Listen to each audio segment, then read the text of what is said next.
Next heading, mirror the other persons body language. आपने जब भी कम्युनिकेशन करनी है और ओरल कम्युनिकेशन कर रहे हैं ख़ासतौर पे, तो दूसरे शख्स के हिसाब से आपने अपनी बॉडी लैंग्वेज भी वैसे ही रखनी है।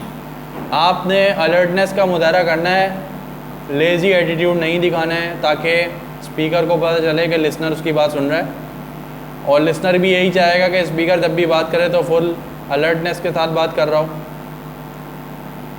फ़ेस टू फेस मीटिंग्स जैसे होती हैं, तो 1-on-1 मीटिंग फ़र्ज़ कर लें हो रही है, तो वो इंटरपर्सनल कम्युनिकेशन में आती है। उसमें ज़्यादातर जो लोग होते हैं वो फ़ेस टू फेस में सेम बॉडी लैंग्वेज रख रहे होते हैं, मतलब कि दोनों या तो बैठ के बात कर रहे होंगे या दोनों खड़े होकर बात कर रहे होंगे। तो एहतरामन हमें बॉडी लैंग्वेज को मिरर करना पड़ेगा। स्मॉल ग्रुप कम्युनिकेशन में भी यही होता है, पूरा ग्रुप बैठ के बात कर रहा है तो सब लोग आपस में फ़ेस टू फेस या तो बैठ के बात कर रहे होंगे या सब लोग खड़े होकर साथ बात कर रहे होंगे। क्योंकि एक शख्स भी अगर बॉडी लैंग्वेज अलग रखता है ना, तो फिर उसका एक गलत तासुर कायम होता है या उससे नेगेटिव इंप्रेशन पड़ता है। तो बेहतर ये होता है कि बॉडी लैंग्वेज सेम होनी चाहिए। और इसके अलावा जैसे पब्लिक स्पीकिंग है, तो पब्लिक स्पीकिंग में बॉडी लैंग्वेज सेम नहीं होता। पब्लिक स्पीकिंग में स्पीकर जो हैं वो खड़े होकर मुखातिब होते हैं ताकि लोग उनकी तरफ मुतवज्जा रहें, और बाकी लोग बैठ के उनकी बात सुन रहे होते हैं। तो पब्लिक स्पीकिंग में बॉडी लैंग्वेज अलग तरीके की हो सकती है। तो वैसे तो कहा गया है कि बॉडी लैंग्वेज सेम रहनी चाहिए, बिल्कुल उसी तरीके से, उसी अंदाज से आप भी बैठें जैसे दूसरा बैठा। लेकिन इसमें कहीं कहीं एक्सेप्शन आती है, जैसे मैंने एग्जांपल अभी पब्लिक स्पीकिंग की आपको दी। This is a useful tip when you are at the listening end of the conversation. Adopting the speaker's body language is a tacit way of expressing empathy for the speaker's point of view. आप speaker के point of view को अपनी body language से भी feedback के through बता रहे होते हैं कि आप उसकी बात सुन रहे हैं, समझ रहे हैं। आप अलर्ट जितना होंगे उतना ज़्यादा स्पीकर मोटिवेटेड रहेगा बात करने के लिए। सिर्फ और सिर्फ आपका वर्बल फीडबैक नहीं जा रहा होगा उसके पास, बल्कि आपके नॉन वर्बल एक्शन, आपका बॉडी लैंग्वेज, आपकी पेशेंस, आपका कॉन्फिडेंस, आपका ट्रस्ट लेवल, ये तमाम चीज़ें भी पॉजिटिव फीडबैक क्रिएट कर रही होती हैं। It gives the impression that you are in tune with the flow of the conversation। और जब आपकी बॉडी लैंग्वेज बेहतर रहेगी तो स्पीकर इंटरप्ट नहीं होगा, फिर वो फोकस करेगा अपने मैटर पे और टू द पॉइंट बात करेगा। अगर आपकी बॉडी लैंग्वेज किसी और तरीके की है या आप कोई इंटरप्शन कर रहे हैं, आप कहीं और देख रहे हैं, आपकी जो हैंड आई कोऑर्डिनेशन है वो नहीं है उस तरीके से जैसी होनी चाहिए थी स्पीकर के साथ, आप किसी और काम में मसरूफ़ हैं, इससे क्या होता है कि स्पीकर का कॉन्फिडेंस शेक होना शुरू करता है और वो अपने मैटर के बजाय दूसरी चीज़ों को भी सोचने लग जाता है कि यार लिसनर मेरी बात क्यों नहीं सोच रहा, क्यों नहीं समझ रहा, उसको क्या मसला है, वो क्यों नहीं बात को सीरियसली ले रहे हैं। तो इसलिए कहा जाता है कि एज लिसनर आप अपनी बॉडी लैंग्वेज को बेहतर रखें। In one on one conversation you might want to number 1 stand if the other person standing. 1-on-1 conversation में क्या होता है कि अगर दूसरा बंदा खड़ा है तो आप भी खड़े होकर बात करें साथ में एहतरामन। This will help your self confidence and erase the appearance of pride and or insecurity in both the parties. इसका मतलब दोनों इक्वल हो जाते हैं, दोनों एक बराबर आ जाते हैं। ऐसा नहीं हो सकता कि एक शख्स खड़ा है और एक शख्स बैठा है, तो इससे इक्वालिटी नहीं आती। इक्वालिटी जब आती है जब दोनों बॉडी लैंग्वेज सेम रख रहे हों। फिर standing face to face with the other person in conversation gives the appearance that you are on the same level. Face to face conversation में अगर हम एहतराम में खड़े हैं, इसका मतलब हम दोनों सेम लेवल पर हैं। अच्छा, फेस टू फेस कन्वर्सेशन में ऐसा हो सकता है कि जो सुपीरियर है वो बैठे हैं और जो जूनियर है वो उनके एहतराम में खड़े हैं, तो ऐसा बिल्कुल हो सकता है। कभी कभी ऐसा भी हो सकता है कि जूनियर खड़े हैं और डेस्क के करीब आते हैं सुपीरियर आके खड़े होकर बात कर लेते हैं आपसे। तो इसमें वैसे तो ये है कि एहतरामन आप भी खड़े हो जाएं, लेकिन अगर आप बैठ के काम कर रहे हैं और आप फोकस हैं अपने काम के साथ, इस दौरान में आपके सुपीरियर आके आपसे कोई सवाल करते हैं और चले जाते हैं, तो ज़रूरी नहीं कि वो भी बैठ के आपसे बात करेंगे। तो डिपेंड करता है सिचुएशंस पे। लेकिन हाँ, ये बात तय है कि अगर स्टैंडिंग सिचुएशन है, स्टैंडिंग सिनेरियो है, तो आप खड़े होकर बात कर लेंगे तो वो ज़्यादा बेहतर रहेगा। Second, take a seat if the other person sitting. अगर कोई और बैठा है तो आप भी ज़्यादा बेहतर है, और अगर जल्दी नहीं है तो तो आप भी इसके साथ बैठ के बात करें आराम के साथ. It has the same psychological effect of making you feel like you are on the same level with the other person. इसका मतलब है कि दूसरा शख्स भी आपके साथ तफसीली बात करना चाह रहा है.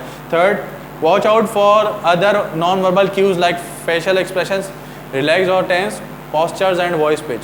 इसके अलावा आप दूसरे फैक्टर्स को भी देखेंगे कि फेशियल एक्सप्रेशंस क्या हैं, लिसनर स्पीकर के आपस के मामला सही हैं या नहीं है, एंगर तो नहीं है, किसी किस्म का फेयर डर खौफ तो नहीं है.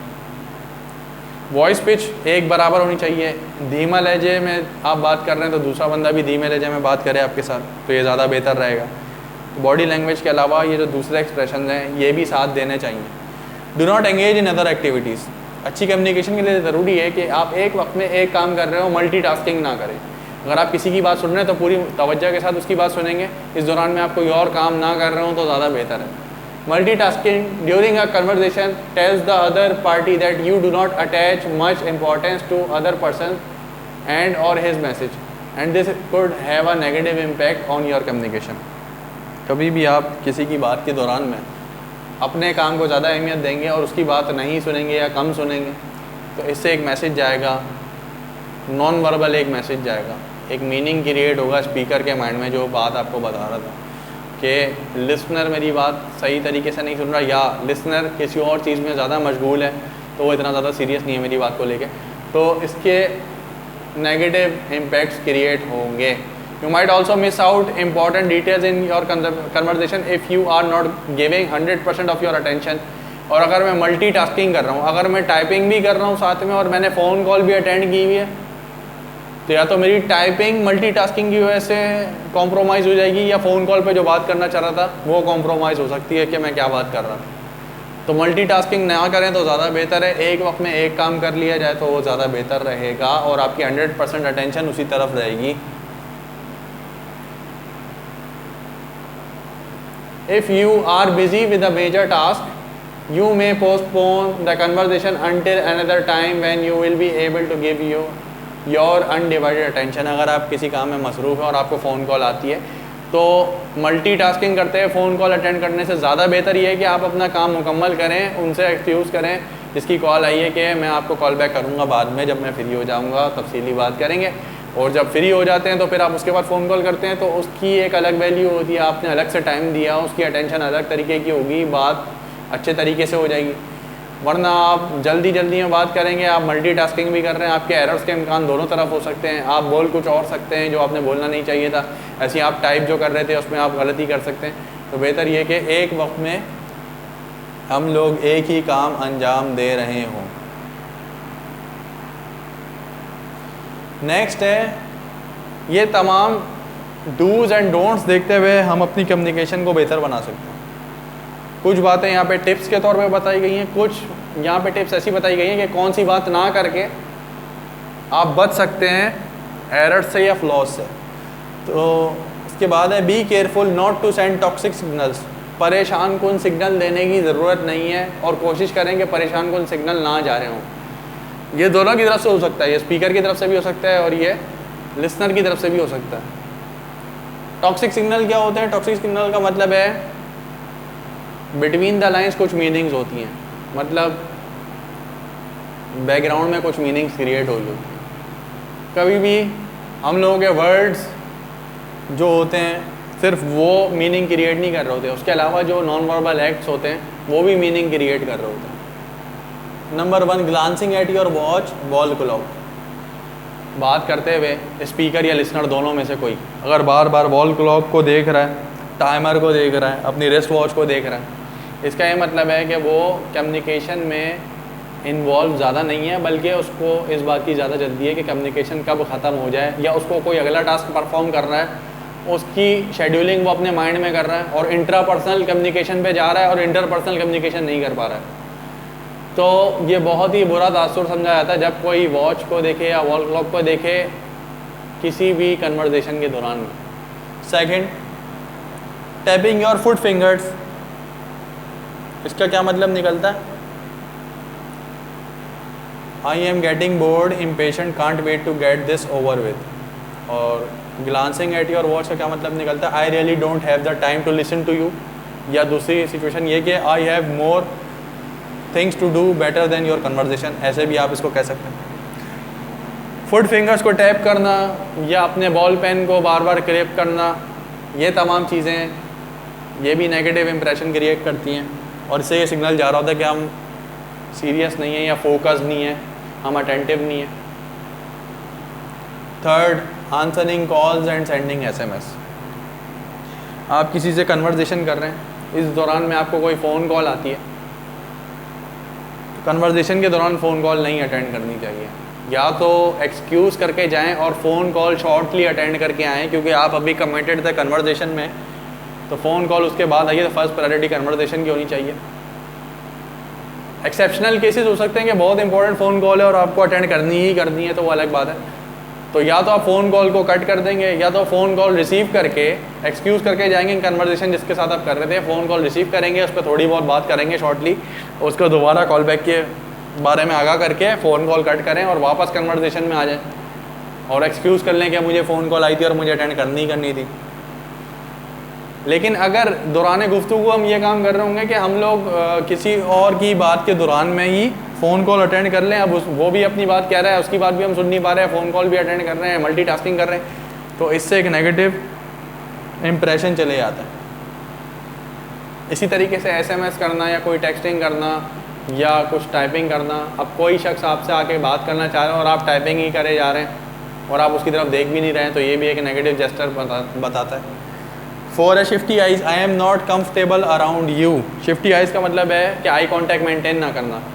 इंटरव्यू के लिए एक बहुत नेगेटिव इंप्रेशन होता है शिफ्टी आइज़ का, कि इंटरव्यूअर से आप आंखें नहीं मिला पा रहे हैं, उसकी आंख में आंख रख के बात नहीं कर पा रहे हैं, इसका मतलब आप शेक कर रहे हैं कॉन्फिडेंस में।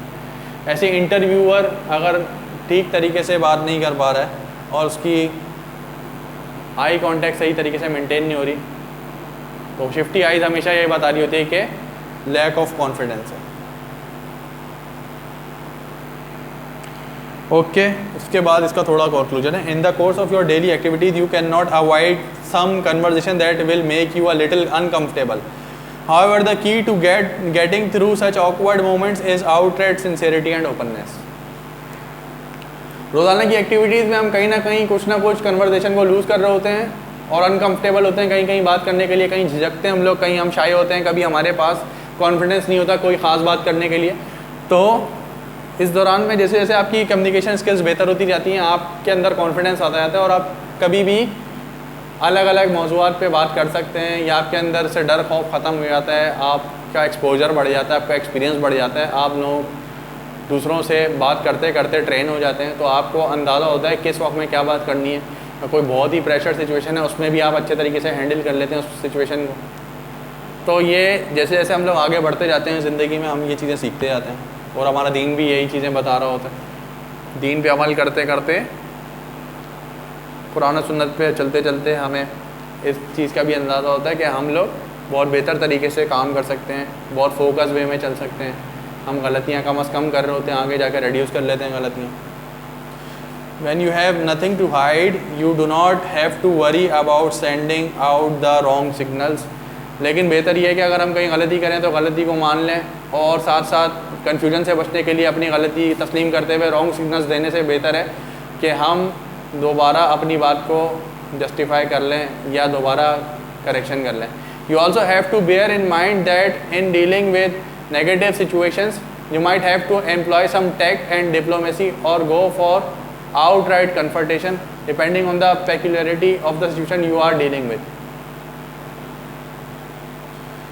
तो लास्ट पैरा में बताया गया कि कभी कभी ऐसी सिचुएशन आ जाती है जहाँ पे आपको नेगेटिव थॉट्स को डील करना होता है, ऐसे लोगों के साथ बात करनी पड़ती है, टेबल टॉक करनी पड़ती है जिनके आप शदीद मुखालिफ हैं। उस सूरत हाल में आपको फिर दो कोर्स ऑफ एक्शन दिखाई देते हैं, या तो आप बिल्कुल ही तसादुम करेंगे, उनके साथ लड़ाई झगड़ा करेंगे, या उनसे बहुत सख्त अंदाज में बात करेंगे, या टैक्ट और डिप्लोमेसी के साथ, मतलब कि बहुत ही तहम्मुल के साथ ख्याल करते हुए बात करेंगे। अपोजिशन से बात करने के दो ही हल होते हैं, या तो आप बहुत सख्त लहजे में बात करते हैं या नरम लहजे में बात करते हैं। तो सिचुएशन पर डिपेंड करता है कि आप किस किस्म की सिचुएशन में हैं। कभी कभी नरमी से अगर बात कर रहे हैं तो इसका भी गलत मतलब ले लिया जाता है और आपकी अपोजिशन इसको अलग अंदाज में ले रही होती है कि शायद आप प्रेशर में आ गए, इस तरीके की सिचुएशन होती है। तो फिर कभी कभी कम्युनिकेटर को चाहिए कि वो सिचुएशन असेस करने के बाद अपनी अप्रोच को डिटरमिन करे कि उसने किस वक्त पे किस तरीके से नेगेटिव माइंडसेट को डील करना है, नेगेटिव सिचुएशन को डील करना है, कहाँ पे उसने एग्रेसिवली बात करनी है और कहाँ पे डिफेंसिवली बात करनी है। तो ये तमाम पॉइंट्स हम लोगों ने डिस्कस किए थे चैप्टर 2 के सेकंड टॉपिक में, जिससे हमें समझ आएगा कि हम अपनी कम्युनिकेशन को कैसे इफेक्टिव बना सकते हैं।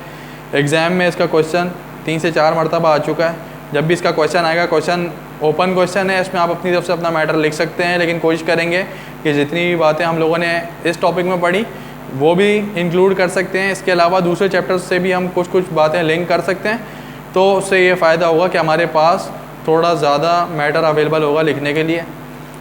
दूसरी बात ये है कि अगर ये 10 मार्क्स के लिए क्वेश्चन आता है तो आप इसको ट्रिम कर दिएगा अपने हिसाब से, मैटर कम कर देंगे, 1 से 2 पेज एग्ज़ाम कॉपी के लगा सकते हैं। और अगर ये 20 मार्क्स का वैसे आया तो नहीं है अभी तक, ये पार्ट क्वेश्चन ही बनता है 10-15 नंबर का, लेकिन अगर कि ये 20 मार्क्स के लिए क्वेश्चन आया था तो फिर आप 3 से 4 पेजेस तक इसको ले आ सकते हैं। चाहे तो हेडिंग्स के साथ कर लें और चाहें तो इसको डायरेक्टली आप टेक्स्ट लिख के या बुलेट पॉइंट्स में भी बता सकते हैं। हेडिंग्स के साथ इसकी प्रेजेंटेशन भी बेहतर रहेगी और एग्जामिनर के लिए भी आसानी होगी। और कम्युनिकेशन में भी हम यही पढ़ते हैं कि रिसीवर की आसानी के हिसाब से ही बात की जाए।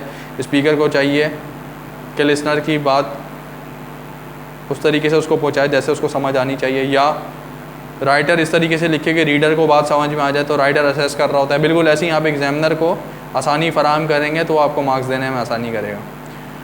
तो टॉपिक ओवर होता है हमारा सेकंड टॉपिक, सेकंड चैप्टर का इफेक्टिव कम्युनिकेशन। इसमें अगर इफेक्टिव कम्युनिकेशन के अलावा बैरियर्स के बारे में बात कर लें तो जितने सजेशन थी उसके अलावा अगर हम बात करेंगे सजेशन से, फ़र्ज़ करें डूज से हम डोंट्स बनाएंगे या डोंट से डूज बनाएंगे, तो उससे हमारा इसी मैटर से आंसर बन सकता है। तो अगर के कम्युनिकेशन इफेक्टिव कब होती है और इनफेक्टिव कब होती है, तो इसी टॉपिक से दोनों के आंसर हम बना सकते हैं। कोई भी क्वेश्चन अगर आप लोगों को होगा तो आप अपने पास मार्क करेंगे, और मार्क करने के बाद हम लोग जब भी हम अपना सेशन रखेंगे क्वेश्चन आंसर का, तो आप मुझसे पूछ सकते हैं। इसकी लर्निंग से बेहतर है कि इसको अगर आप थोड़ा बहुत याद कर सकें और अपने ज़बान में रीफ्रेश कर सकें तो ज़्यादा बेहतर रहेगा, क्योंकि हेडिंग्स पता होना और उसको थोड़ा बहुत डिस्क्राइब करना आपको आना चाहिए ग्रेजुएशन के स्टूडेंट्स को। अगली क्लास में मज़ीद बात होती है। अल्लाह हाफ़िज़।